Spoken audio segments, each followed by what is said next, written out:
सुप्रभात विद्यार्थियों। मैं Anita DAV police public school Kurukshetra से।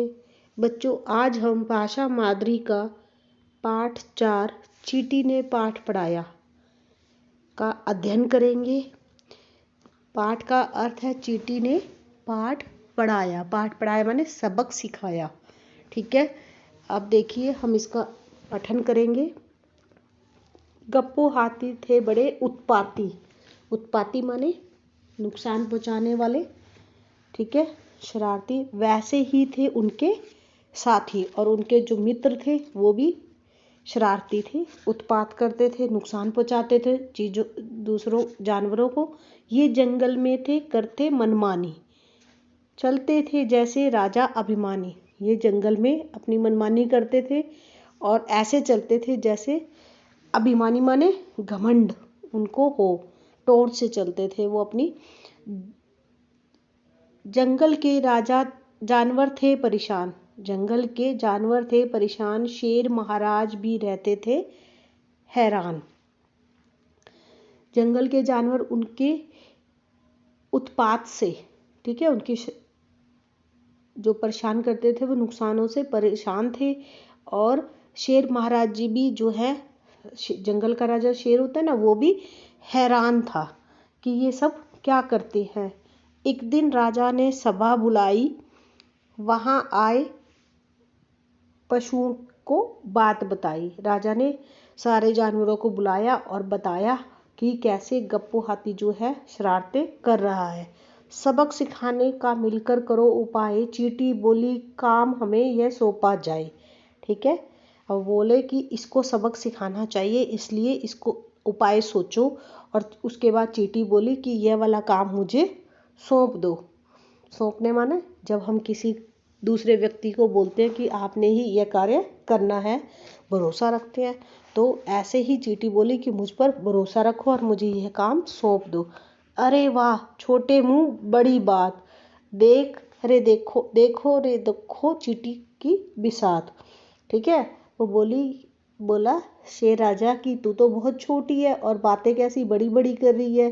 ठीक है, और चींटी की इतनी क्षमता तो नहीं है, फिर भी वो बड़ी बातें कर रही है। बिसात माने क्षमता, योग्यता।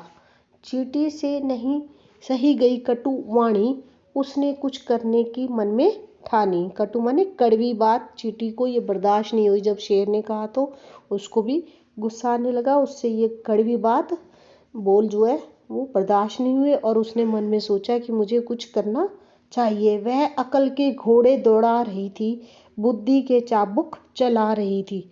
अकल से वो यानी कि वो मस्तिष्क से सोच रही थी। घोड़े दौड़ाना माने सोची जा रही थी कैसे करना है, और बुद्धि के चाबुक चला रही थी। चाबुक पता है ना आपको, जब घोड़ा दौड़ता है तो जो चला रहा होता है वो उसके हाथ में एक हंटर सा होता है, वो उसको हिलाता रहता है ताकि घोड़ा जल्दी दौड़े। चाबुक उसको बोलते हैं। ठीक है, तो वो दिमाग से सोची जा रही थी और भाई कैसे करना है, कैसे करना है। ठीक है, चलते चलते वह घर पर आई, अपनी सेना को सारी कथा सुनाई।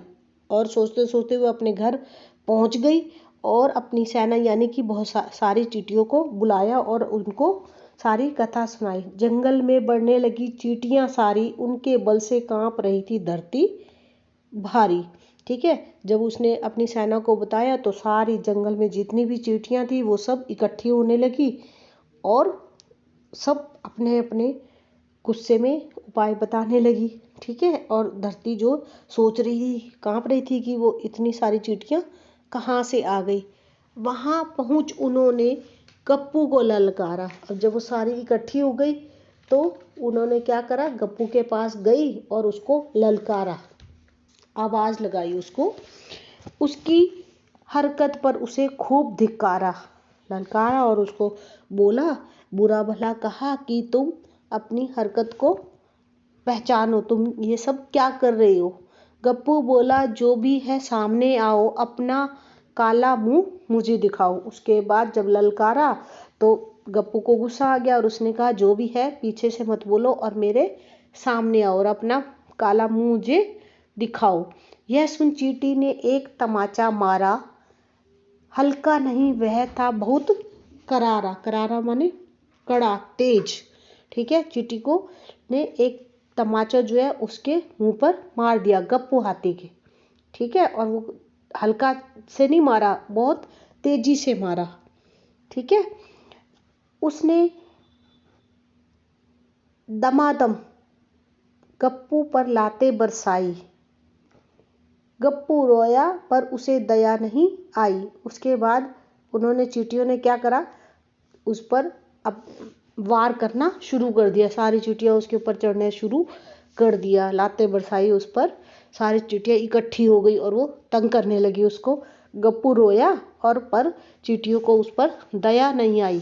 फिर धीमे धीमे सूंड में सेंध लगाई। अब धीरे धीरे पहले तो वो उसकी शरीर पर चल रही थी, बाद में क्या करने लगी, उसकी सूंड पर आ गई और उसकी सूंड में सेंध लगाने लगी। ठीक है, घुसने का रास्ता बनाने लगी कि कैसे इसकी सूंड में घुसे। डंक मार मार कर उसकी सूंड को सुजा दिया। जब चींटी डंक मारती है तो शरीर सूज जाता है ना, ऐसे ही हाथी का शरीर भी है, जो सूंड जो है वो सूजने लगी। गप्पू करता था दर्द से, हाय भैया मुझे चींटी से बचाओ मेरी मैया। अब वो गप्पू जो है वो जब डंक मारती थी तो गप्पू को दर्द होता था हाथी को, और वो चिल्लाता था और वो बोलता था कि मैया माने माँ, हे माँ मुझे इन चींटियों से बचाओ। अपनी माँ को याद करता था वो। बोली अब नहीं करना जंगल में उत्पात, लगा अडंगी गिरा दूंगी अगर किया उत्पात। ठीक है, फिर चींटी बोली कि जंगल में तुमने शरारतें नहीं करनी, किसी को नुकसान नहीं पहुंचाना, नहीं तो अडंगी गिरा दूंगी, नहीं तो तेरी सारी एकड़ी निकाल दूंगी। और तुमने उत्पात किया तो, किसी को तंग किया तो मैं उसका मजा तुम्हें जरूर चखाऊंगी। कान पकड़कर वह बोला गलती नहीं दोहराऊंगा, नहीं करना उत्पात, अपने बच्चों को भी समझाऊंगा। हाथी ने अपनी कान पकड़ लिए और अपनी गलती को मान लिया और बोला कि अब आगे से शरारतें नहीं करूंगा, गलती नहीं करूंगा, किसी को नुकसान नहीं पहुंचाऊंगा और अपने बच्चों को भी समझाऊंगा कि किसी को का भी नुकसान नहीं करना। बच्चों, आपने ये कहानी आपने पढ़नी है।